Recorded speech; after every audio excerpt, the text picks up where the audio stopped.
Welcome to the Economic Times Cutting Chai Stories, a series of conversations with managing directors and chief executive officers over chai or coffee, if that's your preference, brought to you by ETH.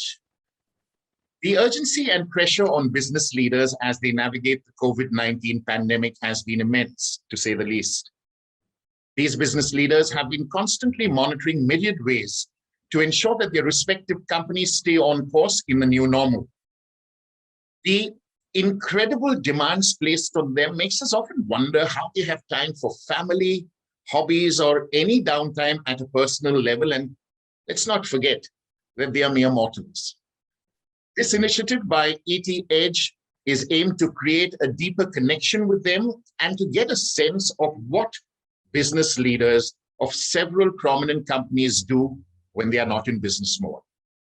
Today, it's my pleasure to host Sajan Paul, Managing Director and Country Manager, Juniper Networks. Sajan, welcome to the Economic Times Cutting Chai Stories. Ivan, thank you, and pleased to be part of this discussion and looking forward to it. Thank you. Wonderful, wonderful. Our pleasure entirely, Sajan, and it's good to have you. Okay. Sajan, pandemic or no pandemic, leaders such as you are often asked as to how they are taking care of their various domains, their teams, nurturing them, helping them grow, XYZ. Very seldom, and correct me if I'm wrong, are people like you asked as to how they are taking care of themselves. So how have you managed over the past 18 months, Sajan? Can you share that with us? Sure, Ivan. I think the pandemic has taken us by surprise. I think many of us, neither you or me, would have seen that in our lifetime. I'm just guessing a similar pandemic of this order, and it kind of coincided with my new role as a managing director and country manager for India. I think so. It's a new role, and there's a pandemic setting in. So initial few days, weeks, and months were all about just to get a sense of what really happening around us, from a kind of anxiety to bring the situation under control, not just from your personal standpoint. If that could be the priority, then immediately you will kind of come down to a level. What about the rest of the team and rest of the folks around us, your family, your colleagues, and your business at large? And what we have seen is in a matter of few weeks, I would say, I think we had multiple emergency meetings and discussions and fact finding and feedback selections and things like that. Suddenly there is a break in the business rhythm, because in sales organization like one of ours, it's all about achieving sales number, customer satisfaction, revenue, and stuff like that. So for a moment, we had to keep that at rest and then ensure that we're back on track. And my first priority was to take care of the people. So we did constitute emergency committees within the company, not just within India, but across APAC.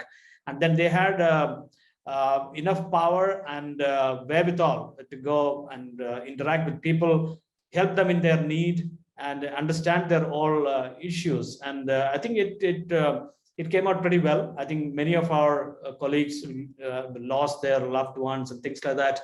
They went through a tough time, but I think we stood by them. I think sometimes an emotional connection or an encouragement, or sometimes a financial help or otherwise, I think all these things kind of come together. And I would say the positive outcome of that is I think we are better human beings after a kind of a brief disruption, so to speak. Sajan, absolutely well said. But I think you're being very modest here. My question to you at the end was, who has taken care of you? How have you managed over the past 18 months? Or are you telling me, probably from what you've said, is that if I've managed the team and the organization, I'm fine. I'm in a good space. Is that what you're saying? So in a way, if you manage the organization and the people, and people are probably the most important element within the whole ecosystem, whether it's Absolutely. your family, or it's your colleague or your customers. When I say that, it's all encompassing connections, and these connections, how you really respect and manage and help each other. I think that is really the outcome of it, and that really helped. Great, great, wonderful. My next question to you. It is said that creative thinking, besides the resources, the money, the technology, XYZ, it's people, and creative thinking is the lifeblood of any organization. Again, how do you encourage it within your organization to keep the new ideas coming in, and especially when it was March of 2020, with everything remote? I know there was a lot of firefighting, lots of meetings, like you said, but how do you keep that going, even during the course of the pandemic? Yeah, I think that's a brilliant question. Very often people ask that question as a cliche, but I think I really literally lived through this question as I came into this role, and soon after this strict lockdown began. An organization like us, we need to be really creative and innovative, not just the sales part of the business, but also the because we are a design house, right? Juniper is a technology innovator and probably a leader in that domain. Absolutely. Yeah. So as a structural leadership pattern, what I firmly believe is that innovations can come only when there's a free mind. If you are judgmental, or if you feel that your counterpart or your peers or your bosses are judgmental in all that you do, there's very little creativity. You become, probably, I would say, straight as a gun barrel but twice as empty. I think that's the way you build up a series of people or robots, yes, in the company. Yes. I solely believe, not whether pandemic or no pandemic, I seriously believe we need to give a space and freedom for people to think.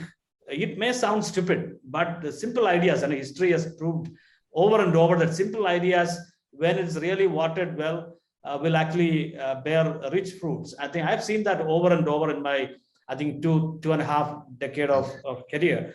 I think pandemic would have kind of accelerated that thinking, because earlier, as you said, okay, you step out of the boardroom to a cutting chai session. That's where probably I have seen, I can state many examples where the solutions are found, customer issues are solved in a hush when you stand outside a chai shop. Yes. And then discuss a few things. That's when your creative thinking comes. And I, in my current role, I'm always conscious, how can I really give that kind of an opportunity and space to people to innovate in whatever small or big way, if they can innovate, and then consider those innovations are really a real contributor to the business. Yeah, I think by nature we do that, and pandemic really accelerated that discussion. Yeah. Wonderful. That's wonderful to hear. Let me ask you, can you name a person, Sajan, or persons who've had a profound impact on you as a leader? It could be anybody. It could be a family member or a previous boss. It could be a colleague, a mentor, a coach. And how did this person or persons impact your life? Yeah, I can name many, but I think one of them vividly come to my mind is my one of my old bosses. Okay. It's been I think, long association with this gentleman.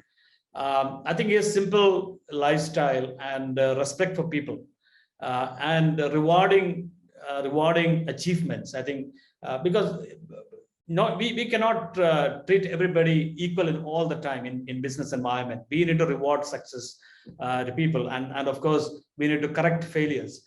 I think if I had seen a human being who has correct level of empathy with the people, emotional connect, at the same time laser focused on the business outcomes. I think I don't want to name him in particular, but I can vividly remember him in front of me right now, who's been doing that. Apart from that, there are various other influencers at the family circle and in the religious circle and things like that. So certainly, yes, I think we are what we are through because of many of those personalities. Otherwise, yeah. Right, right. Wonderful. Great to hear that. I don't know if this is linked to the previous question because you talked about a previous boss, but I'm going to ask you anyway. In terms of what's the best professional advice, we keep getting advice, small quarters all the time, and we've got to sift through it, understand in what context we can use it, implement it. What is the best professional advice you've ever received, Sajan, and who gave it to you? I think I referred to a person previously. Yes. I think yeah. Keeping people first certainly gives a rich reward because even I'm living through that. I think some of my colleagues can vouch for it. When you put trust in the people, of course, you need to choose the right people around you. Yes. And when you put your trust and give them space and enough resources to work on, you will do great things. And also the simple belief that we need to enable others to succeed and ensure that become your success mantra. You enable others to succeed and not be judgmental about that. What you said just brought back some memories. For a long time, I worked in the professional space for about 19 years. And for a long time, I found it very difficult to delegate because I thought I will lose spark till and I was the vice president marketing of the company. And he pulled me aside and he says, Ivan, I've noticed this about you. Take this in the right way. The more you empower people, get better people to work under you, the faster you'll grow. Yeah, absolutely. I completely resonate that thought.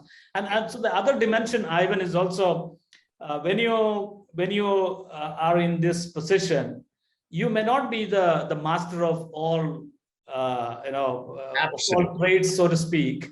I think I'm a technologist at heart. That represent my background picture. Yes, I know that. But at the same time, many people are maybe driven by numbers. Some are driven by processes. Some are driven by various other skill set. And if I expect my micromanagement and my control in every department of the business, it's a recipe for failure. And I've seen Absolutely. that. And admitting your weakness and then empowering others to succeed together. I think you may not be a James Bond at the end of the day, but I think you will have a great satisfaction and business success going forward. Absolutely. So well said, so well articulated.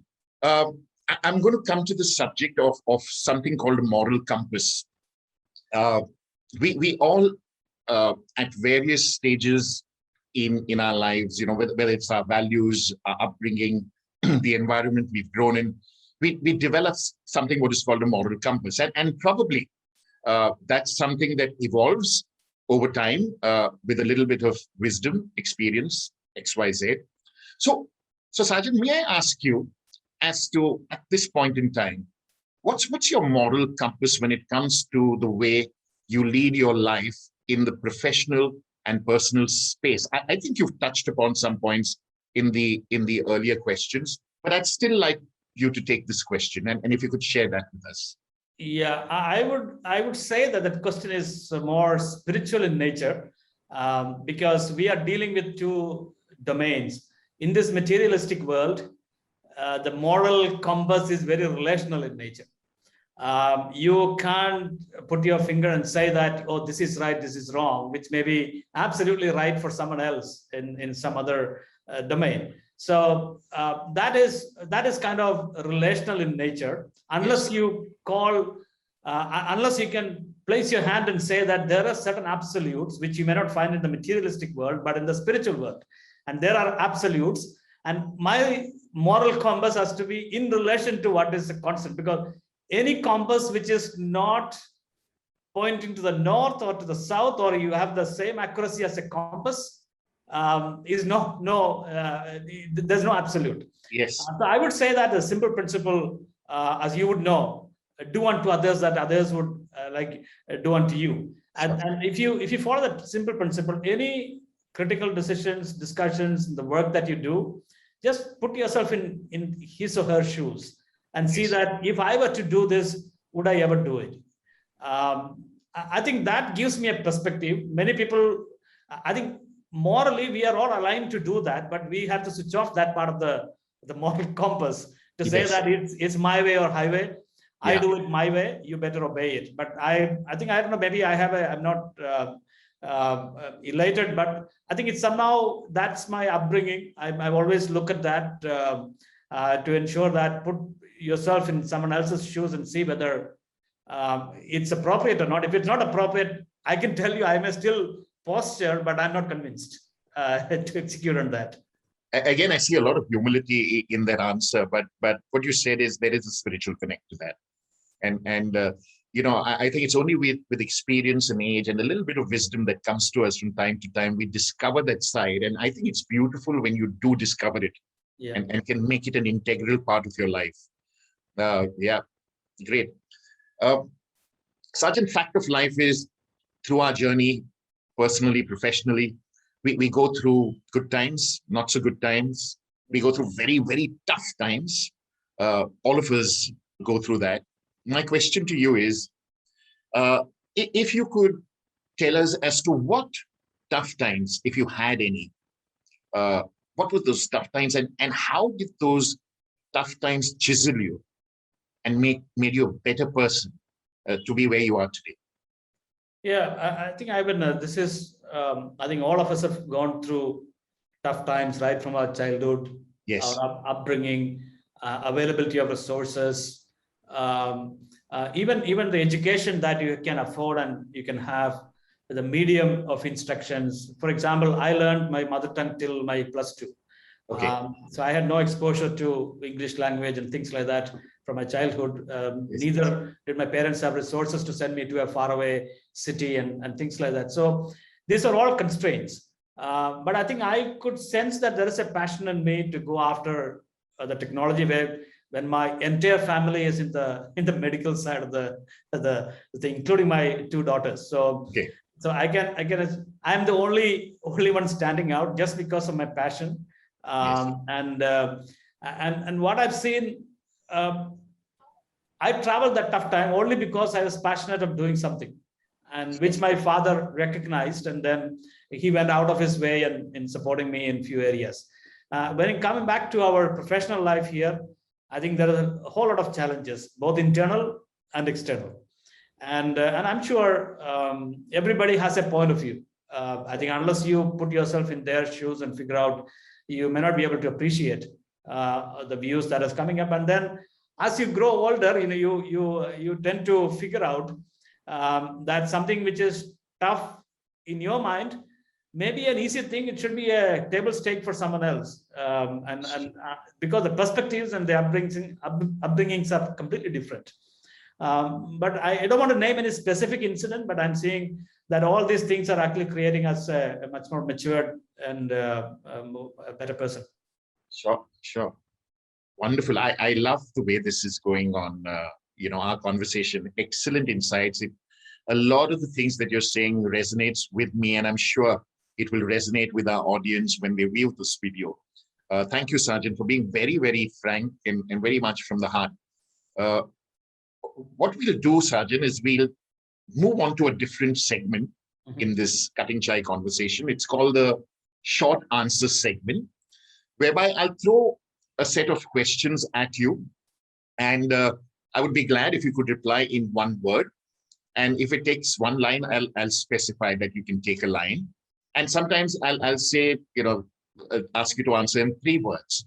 The idea of this round is to, through a series of questions, get to know Sajan, the person, beyond the job designation. So are you ready for this? Yeah, sure. Okay, great, wonderful. Sajan, choose one of the 2 options that I'm going to throw at you. Chai and biscuit or coffee and muffin? Chai and biscuit. Okay. Poha or upma? Upma. Okay. Party nights or a quiet dinner? Quiet dinner, certainly. Sure. I knew that answer. After the first 2 rounds of questioning, I knew this was coming. Choose one: school friends, college friends, or work friends? College friends, I think, vividly come to mind. Yeah. Okay. Were your parents strict or lenient? They are strict. They were strict. Okay. And who was the stricter of the two, father or mother? Father, certainly. Yes. Okay. Okay. Painful truth or comforting lie? Painful truth. Nice. High EQ or high IQ? Neither. It should be balanced. Balance, okay. Picnics or road trips when it comes to you? Road trips. Ah, wonderful. Three people who are closest to you, Sajan. You want to name them? Yeah, if it's okay with you. I would try to avoid it, but That's fine. People think that others are. I think that's a nice answer. Oh yeah, that's a very interesting answer. Okay, name three all-time favorite food dishes. Yeah, I think I come from the southern part of India, so Right. Paratha, Yes. or I would say Kerala paratha. Yes. Along with some non-veg dish would be and a cutting chai. Right.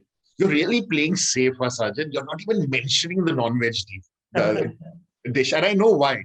And I'll say that. Remind me to tell you this after this interview starts. Yeah. Name three qualities in a person that make a good friend. Yeah, selflessness and empathy and humbleness, humility. So, Wonderful. Great. Sajan, what's the most courageous thing you have ever done? taking this job, what I'm doing right now. Really, that's the most courageous thing. Wonderful. What is the one thing most people don't know about you? Go for it, Sajan. Don't hold back. I'm an introvert to the core. I think that probably not many people know, but they may know the traits. You would have recognized it over the last. I recognize that in the first couple of minutes itself. Yeah. But introvert in a very, very nice way. I mean, just because people are humble, people are don't use too much of you could have used a lot of jargon here in terms of answering those questions, or you could have quoted some portable quotes and thrown on some book titles here. That doesn't necessarily mean that person is an introvert. I mean, that person is very grounded. So I'd say you're very grounded. What's your favorite holiday destination in India and favorite holiday destination internationally? Yeah, in India, I think I'm kind of used to coming to Mangalore, so where I'm right now. I'm in Mangalore. I'm from Mangalore. Oh, okay. So because my daughters live here, I kind of frequent every couple of weeks here, and I live here very often. Outside India, it'll be US, probably East Coast, more because of your friends and relatives and stuff like that. Sure. Question for you. Would you rather travel back in time to meet your ancestors, or would you rather go to the future to meet your descendants? If you had to make it. I think, Ivan, I can go to the future and see my ancestors there, and I will certainly will do. Yeah, really? Okay. If you were a gifted painter, Sajan, and could paint anything, what would you paint? I'll paint nature. Good. If you could start a charity, what would it be for? It's for children. What is your most prized possession? It's my relationship with my close ones, and of course, relationship to my other friends and colleagues. Wonderful. Most admired Indian company for you? It's a Tata, the Tata Group. Okay, nice. If there is one place where you could spend the rest of your life, which means that just live the rest of your life, which place would that be? Oh, is that a location? Yeah, you could say, for example, I'm just saying, Kunur. I go back to my parents' place and probably get back to farming a bit. Yeah. Nice, very nice. Sajan, which three people, living or dead or fictional, would you like to have a cutting chai conversation with, where you're in my shoes and you have an option and a wish list where you could get anybody, living, dead, fictional, and have a cutting chai conversation for 20 minutes or so? I need to call Ivan. I don't know, you can relate it, you want to record it. If you know the story of the road to Emmaus, where Jesus was walking and the disciples were with him, I think I would like to take that conversation. Okay, okay. But the three people? Yeah, it's myself and that person. And okay, nice, nice. Final question in this short answer segment. Kindly fill in the blanks, something that we did in school probably, with a word. Life is incomplete without dash. Use one word. Without wife. Lovely. Wonderful. Great. Before I let you go, a couple of questions, Sajan. Who is your friendly, someone who listens to you without judging you? I think my family is the first one comes to my mind. Okay. Nice. And this is not a one-word, one-line answer. What are the items in your bucket list that are still left unfulfilled, which you'd like to fulfill going forward? Yeah, I think one of the ambitions I had when I came into this company, this job, was to double the business. We are taking baby steps, but I think that is still some way out to double the business here. I think we are striving towards that. Amazing, amazing. You know, right through this interview, Sajan, you were so consistent that I'm reminded of these two quotes. One is by John Maxwell, where he says, the